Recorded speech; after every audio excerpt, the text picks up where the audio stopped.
another episode of The Biggest Transformation, Season 2. We are in Season 2, and last week we had our day one weigh-in, our starting weigh-in with the cast, and today we have just finished rounding out week 1. So we're about to hop on with them, get the week 1 weigh-in done. See, how did they do? Who's leading after the first week? Who hit it out of the park? And who maybe had some struggles the first week? We're about to see. I don't even know. And so let's go ahead and hop on with them. Before we do that, if you have not taken the time, make sure you smash that like button, hit the subscribe button. We are here every single Wednesday with a brand new episode. And these episodes, they're funny. They're sometimes tearjerkers. They're inspiring. And so you're not going to want to miss any of these episodes that we have in store this season. So go ahead and hit the subscribe button, ring the notification bell, and join our growing community here on YouTube. So without further ado, let's hop on with the cast and get the weigh-in done.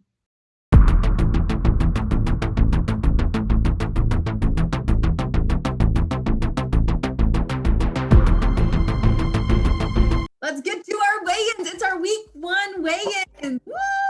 Woo! We're going to have a leaderboard today.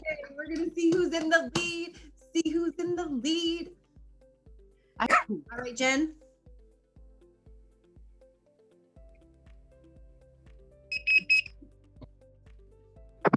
$178.8. 169.8. Yeah. Wow. Bringing the heat this week. Debbie, you are up, girlfriend. Okay, 217.2. Can you see it? Here, I'll go down. Bip, bip, bip, bip, bip, bip, bip. All right, Missy, go ahead. You are up, girlfriend. 220.4. 220.4. Okay, Matthew.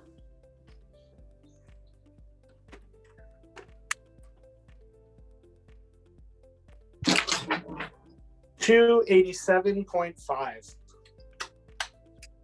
Wow. All right, Danielle.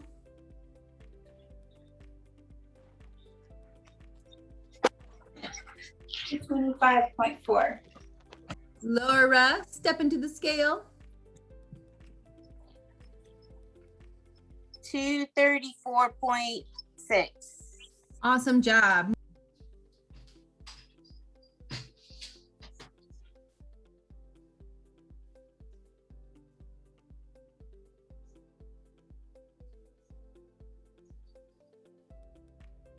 $280.1. Good job, Cindy. Okay, so we have our week 1 leaderboard. Let me just say, I don't know what some of y'all, I mean, I'm looking at some of this weight loss and I'm like, wow. So, okay. So after week 1, as a group, you guys lost 44.3 pounds. What? 44.3 pounds. Woo. Season 1 lost 41.9 pounds. Yay! You guys lost 2.4 more pounds in season 1. All right. Take that, season 1. No, I'm just kidding. All right. The leaderboard after 1 week. In first place with 0.5% of their body lost, losing 15 pounds in a week. Matthew. Yay, Matthew. Yeah, all right, Matthew. Woo. 15 pounds in a week. Like, okay. Yeah. Wow. He sent me a message this week and he's like, so I don't want to go in the group because a couple of them are like saying they're like, the scale's not doing what they want, but I'm down 10 pounds so far. Awesome job. Yes.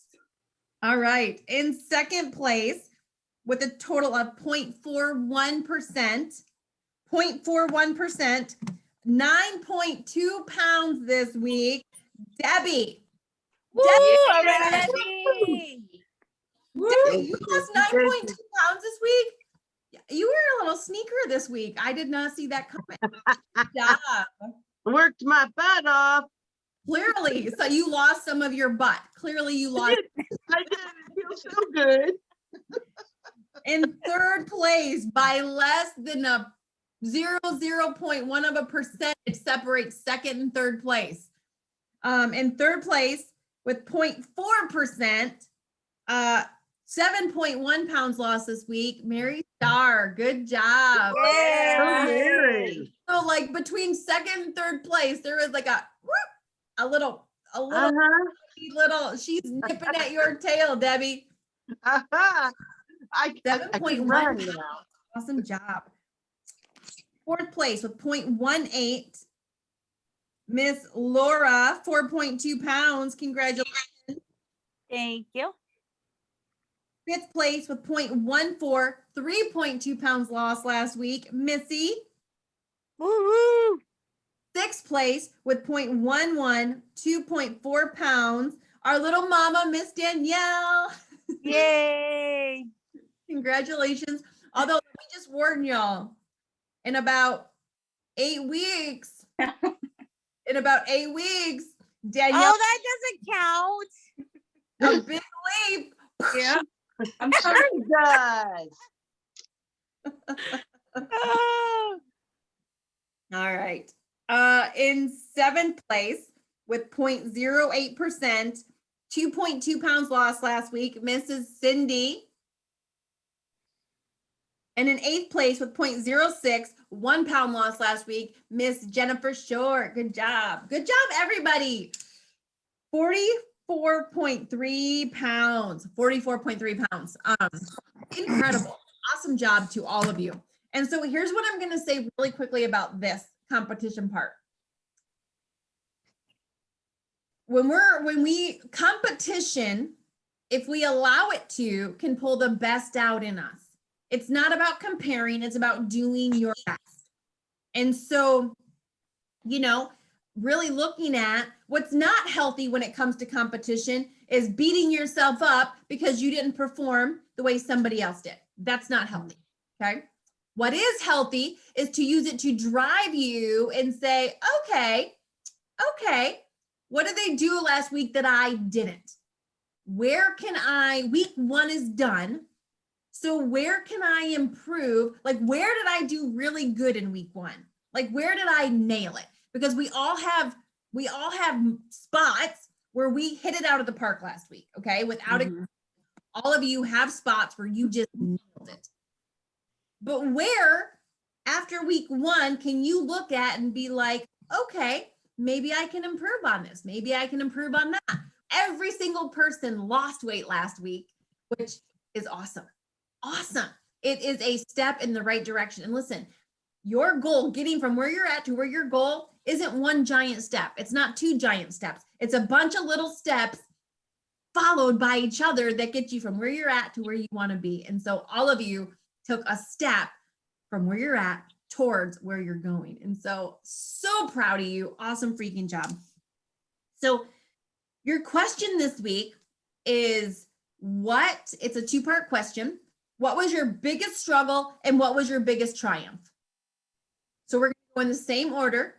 What was your biggest struggle and your biggest triumph this week? So Cindy, we're going to start with you. And this is the easy part because you don't got to figure out your cell phone. All right, Cindy. Okay.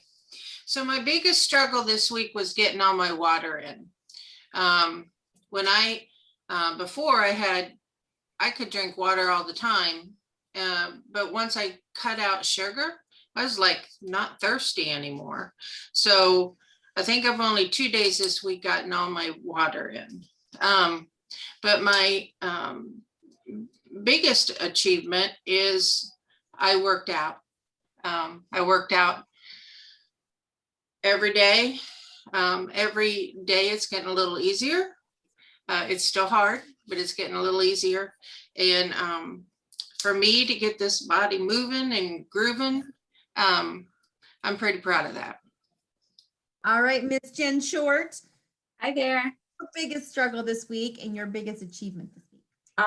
My biggest struggle was a lot of mind games. So not seeing the scale move, but feeling like I'm doing all the right things, not wanting to eat because I'm trying to get the water in. And then I'm like, well, I might as well just not eat because I'm not seeing the scale move anyway, which I know isn't a healthy thing, but I go to one extreme or the other. Either I eat whatever I want because I want to, or then I just don't eat.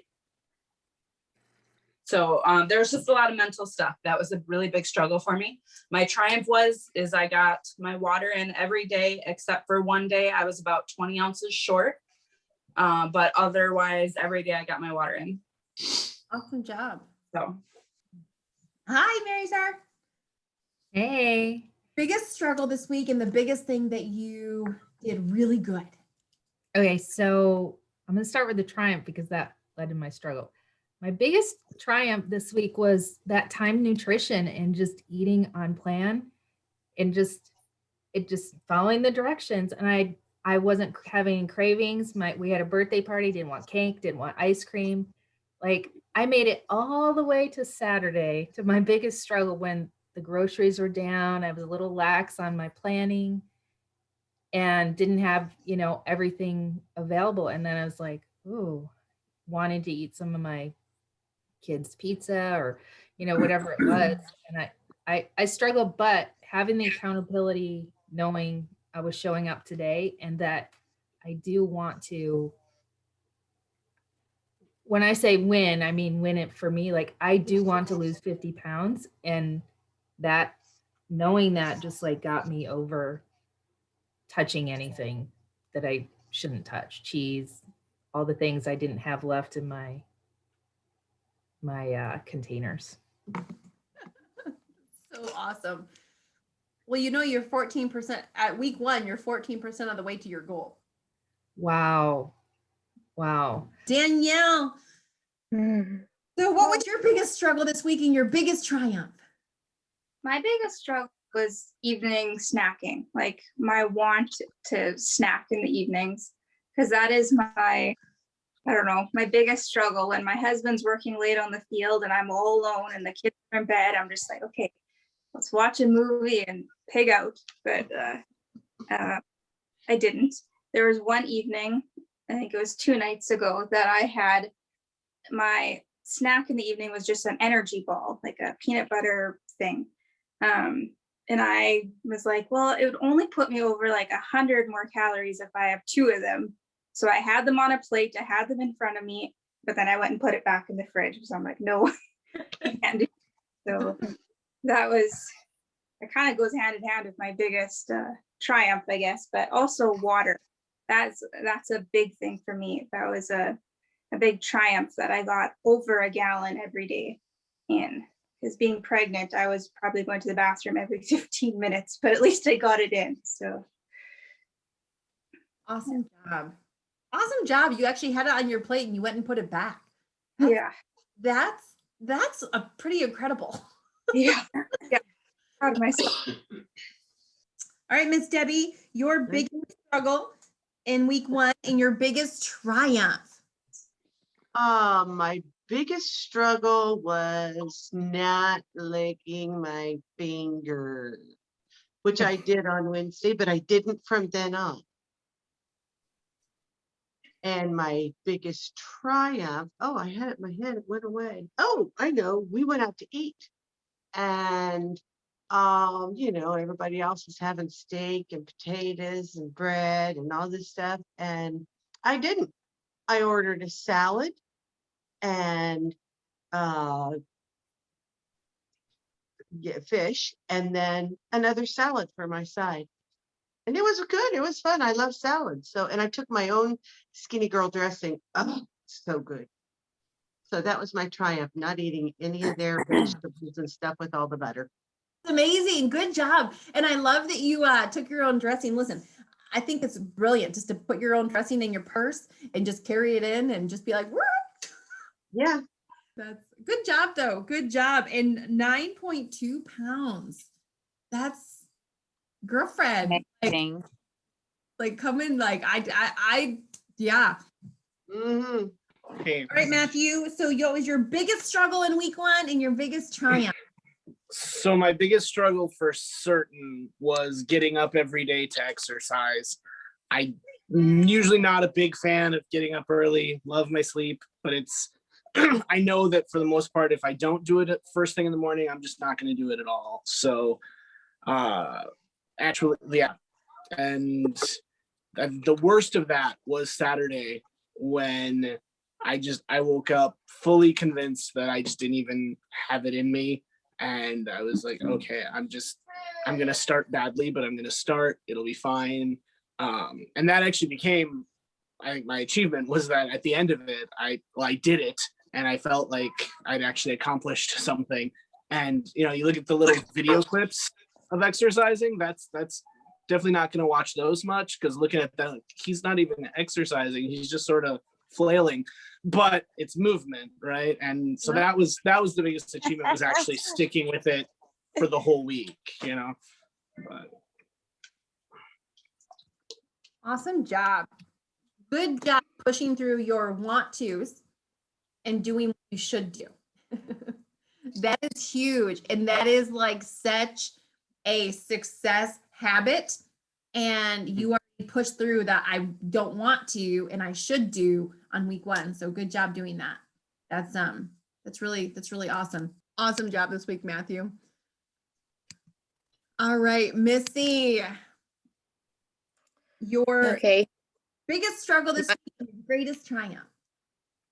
My biggest struggle this week was sleep. That affects my weight like no other. I don't know why, but it does. So I was struggling with a lot of stress this week, and I didn't get a lot of sleep. So I knew that the scale was not going to go way down for me. Just point blank, it wasn't going to go down, because I don't know why it does that, but my body does that, and I do get on the scale every day, so I know that. My biggest triumph is my goal was to lose 3 pounds, so I did that. And I also went out to eat with my family last night, and they were ordering everything under the sun, and I got a salad. So that's my win for this week. So awesome. Y'all got to know, Sunday morning was not in a perfect world, best mornings to do weigh-ins. It's here on purpose, because I know Friday and Saturday are preceding Sunday. And they're the biggest temptations to cheat on the planet is Friday and Saturday. So this weigh-in right here on Sunday morning is very intentional, because it does hold your butt to the fire and it makes you make wiser decisions on a Saturday night. So good job. Good job. Good job eating for you, and good job not caving to social pressure, because that's a thing. Social pressure is a thing. So good job. Miss Laura. Hi. Last week, what was your biggest struggle and your biggest triumph? Honestly, my biggest struggle kind of surprised me, because it didn't really dawn on me like what it was until like yesterday.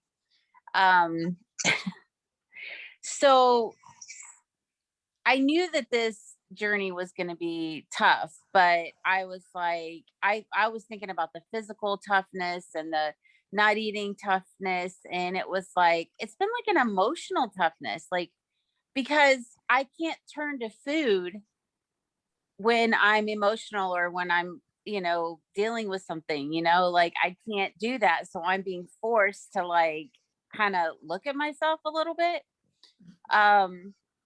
Because I would just like, yeah. And I didn't even realize that I did that doing it until I don't do it. And I'm like, oh my goodness, I can't believe I did that. So that's been, rough, because my natural instinct is to just hide and cover and, and everything. And it's like, no, if you're going to do this, you're going to do it all the way. And so I know I said that was my struggle, but it's kind of my triumph too at the same time. For you this week, did you have any unplanned things go in your mouth?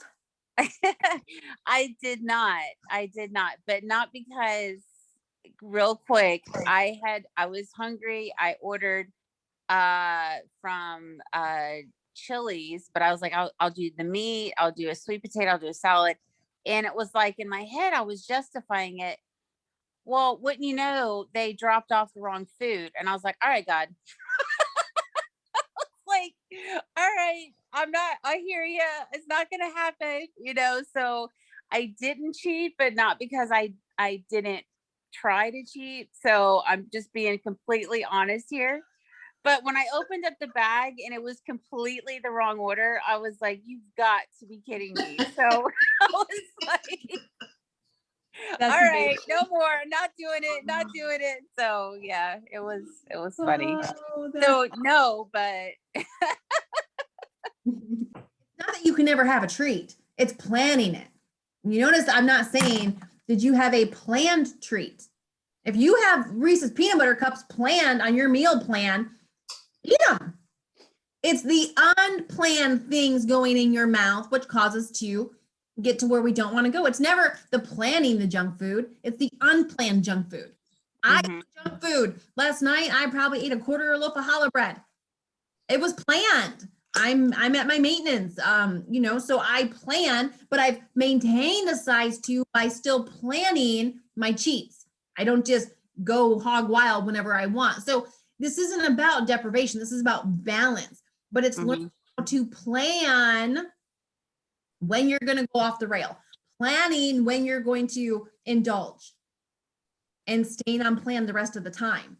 So this is not you never eating junk food. I mean, if that's your thing, that's cool. But I love food. For me, a life without cheeseburgers, a life without pizza, a life without chocolate cake, a life without Twizzlers is no life at all. Some of those people are like, oh, I'm 2 years without fast food. I'm like, good for you.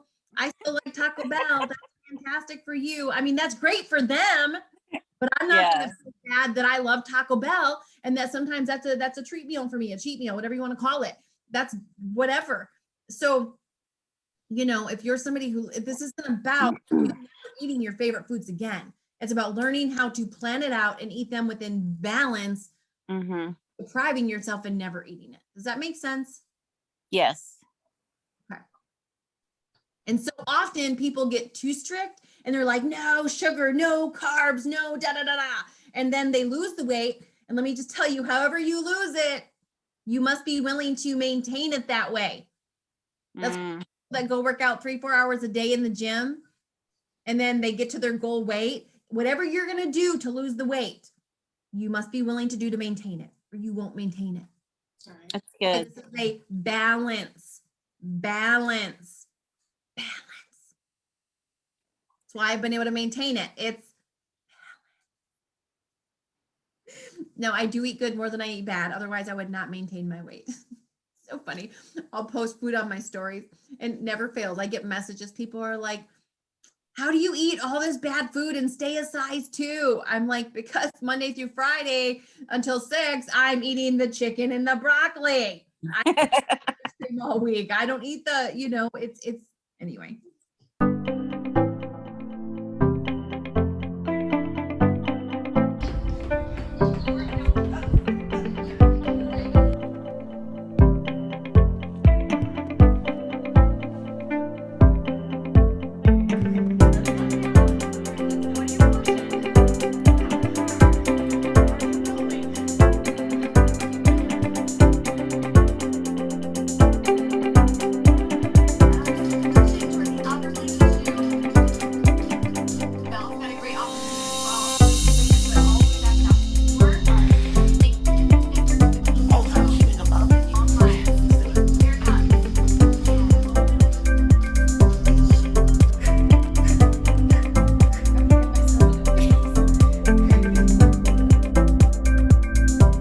All right.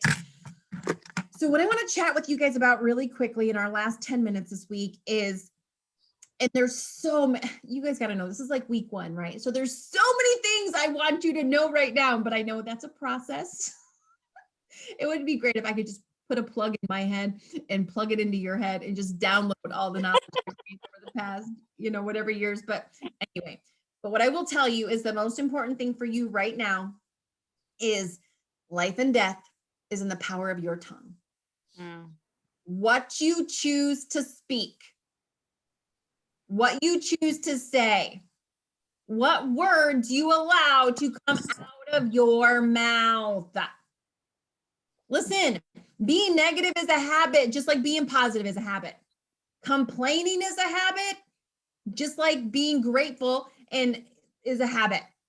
And listen, this is not entirely our fault. We live in a negative world filled with complainers. If you were to take an inventory of people that you're surrounded by, think about it. Most people complain about their spouse, they complain about their kids, they complain about their friends, their family, their boss, their employees. Most people are chronic, habitual complainers. Complain. The cup is always half empty, it's not half full. That's just the world we live in, unfortunately. I mean, turn on the TV, turn on the news, that's what you're gonna see. Go hang out with friends, it's what you're gonna see. And once you start recognizing it, I feel like it's even, you see it that much more. You're like, oh, no wonder I complain. I'm surrounded by complainers. And so you can't control everybody else. I'm not giving you a badge to go be the complaint police where you walk around today to your spouse and you're like, Carmen said we shouldn't complain. No. This is about you and you and you. This isn't about you policing everybody around you. This is you policing yourself, okay? And it's about you. Listen, negative thoughts are going to come into your head. It's not the negative thoughts. It's what you do with it. We're supposed to hold every thought captive. You having a negative thought doesn't make you bad. It makes you human. But are you allowing that negative thought to go from your brain and out of your mouth? And I'll give you some examples. I don't like working out. That used to be one of mine. I'm so out of shape. This is so hard. I just want a brownie. I just really want to eat this Chipotle. I just really wish the scale would go faster. I'm doing everything right, but nothing's happening. The scale's not moving. I'm really struggling with my water. Oh, drinking this gallon of water is so hard.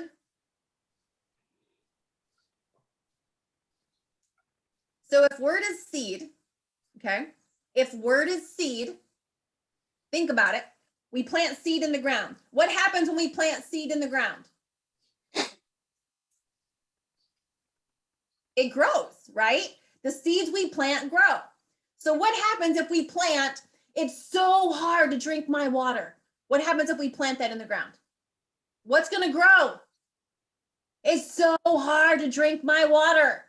What happens if we're planting the seed in the ground of, I'm struggling with my workouts. I don't look anything like the person on TV. What happens if we plant that in the ground? That grows. A word is seed. Everything we speak is seed. We are choosing what, and it's the garden of life, okay? So what do you want your life to look like? You start speaking into that. So many times we water the weeds. You're gonna have struggles in life. You ain't getting out of life without it. That's just how it goes. We don't have to water the weeds. It's the same thing with my kids. It's not that they never get corrected, but more often than not, their correction is pointing out what I like, not what I don't like. When I'm grading their homeschool papers, I never mark the ones wrong. I mark the ones that are right. So it's always at the bottom of their test, it's plus this, not minus this. Why? Because I want them to be solution-minded, not problem-minded. I want them to learn how to focus on what's going right, not what's going wrong. And it doesn't mean there's not a place for correction. That's not what I'm saying. So you have got to make sure you are aware of what you're speaking. So maybe change the narrative, flip the script, flip the table. Instead of, this water is so hard. Oh my goodness, I have gotten a half gallon down already. I only got a half gallon to go. I've got this. I'm learning a new skill that's going to get me to my goal.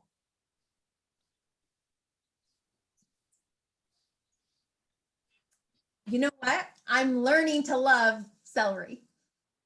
Not, I don't like celery. You see the difference? I don't like celery, or I'm learning to love celery. Working out is hard. or I am so excited to challenge myself in this new way. Can I tell you, your brain does not know the difference between the truth and a lie. Your brain only knows what you tell it. Your brain does not know the difference between you telling the truth or you telling a lie. Your brain only knows what you tell it. When I used to work out, knowing that I didn't like it, I would sing, because when I sing, it tells my brain, oh, she must like this. And so I would make myself sing while I was working out. And my husband, he'd be like, what is wrong with you? I'm like, what's wrong with me? I am choosing excitement and happiness, and I have a body that can do this, kind of. Because I promise you, I didn't look nothing like those people on TV. That's just the truth. And so listen, coming into week 2,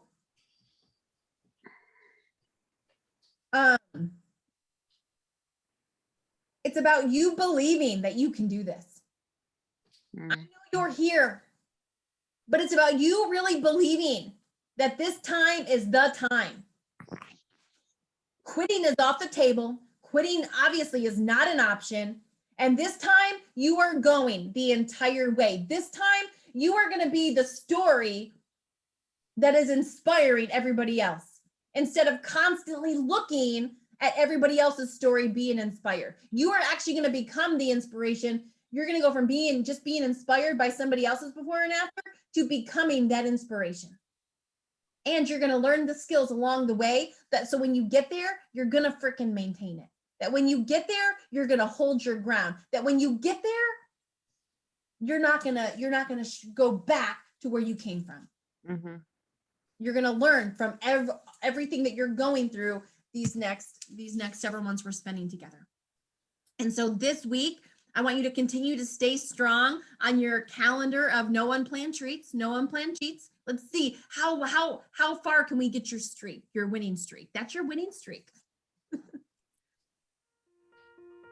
And just know there is power in what we're doing. You have intentionally put yourself in a place to be surrounded by people that are going in the same direction, people that believe in you. And what I will tell you is, if you and I hang out enough, I will brainwash you into thinking you can do anything. It's true. I mean, shoot, you're going to think you can be Cindy Crawford by the time we're done.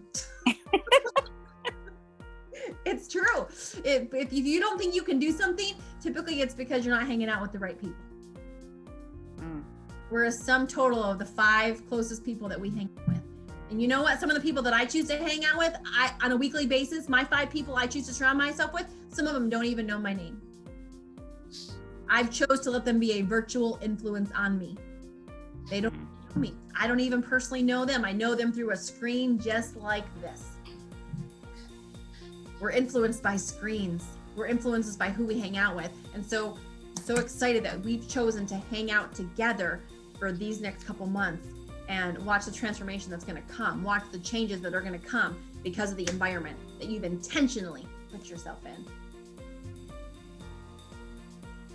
44.3 pounds lost by these 8 people in the past week. Week 1, Matthew losing 15 pounds, Mary losing 7.1, Debbie losing 9.2.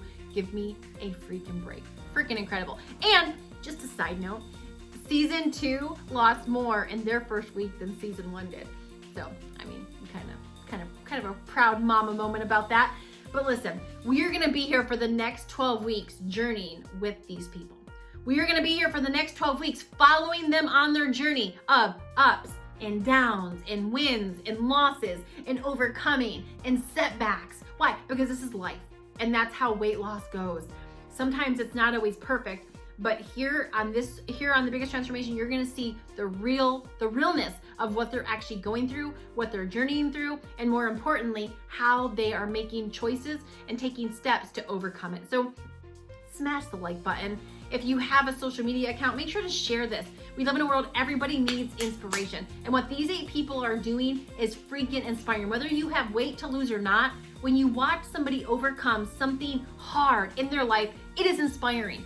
And there are people out there that need that inspiration, that have been stuck, that are currently stuck right now, that have lost faith, that have lost hope.